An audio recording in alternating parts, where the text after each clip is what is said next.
So this will be the read aloud after the vocabulary play. What I like to do in my read alouds is I like to focus on things that we're working on in fourth grade, such as character traits and how authors show the character traits, or maybe some symbolism through repeated words or objects, metaphors, possibly figurative language. So I've just typed in things that I've noticed as I was reading, and then I stop and talk about this just a little bit. Here we go. Nobody wore pink lacy dresses. And if I were reading this out loud, I would show the picture from the vocabulary play. I would leave that up there. Nobody. Even Rob knew that. He held his breath as he watched the girl walk down the aisle of the bus. Here was somebody even stranger than he was. He was sure. "Hey!" Norton called. "This is a school bus." "I know it," the girl said. Her voice was gravelly and deep, and the words sounded clipped and strange, like she was stamping each one of them out with a cookie cutter. "You're all dressed up to go to a party," Billy said. "This ain't the party bus." He elbowed Rob in the ribs. "Can't you just see this?" I can even see Rob grimace a little as he's getting hit in the ribs. "Ha!" Norton laughed. He gave Rob a friendly thud on the head.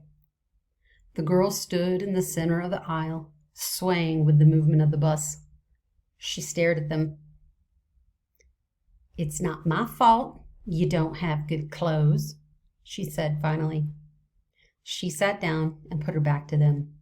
Ooh, staring at them and putting her back to them kind of makes me think that she's brave and strong, the new girl, standing her ground against these two boys.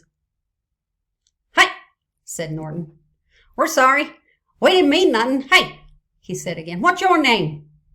The girl turned and looked at them.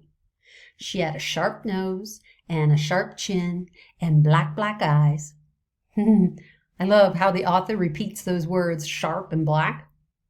This makes me think that Sistine is kind of fierce and maybe a little angry. "Sistine," she said. "Sistine," hooted Billy. "What kind of stupid name is that?" "Like the chapel," she said slowly, making each word clear and strong. There's that word strong. I kind of feel like this girl is something else. Rob stared at her amazed. "What are you looking at?" she said to him. Rob shook his head. "Yeah," said Norton.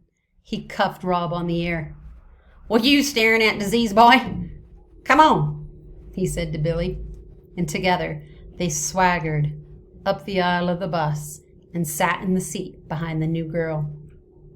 They whispered things to her, but Rob couldn't hear what they were saying. He thought about the Sistine Chapel. He'd seen a picture of it in the big art book that Mrs. Dupree kept on the small shelf behind her desk in the library. The pages of the book were slick and shiny, and each picture made Rob feel cool and sweet inside, like a drink of water on a hot day. Mrs. Dupree let Rob look at the book because he was quiet and good in the library. It was her reward to him.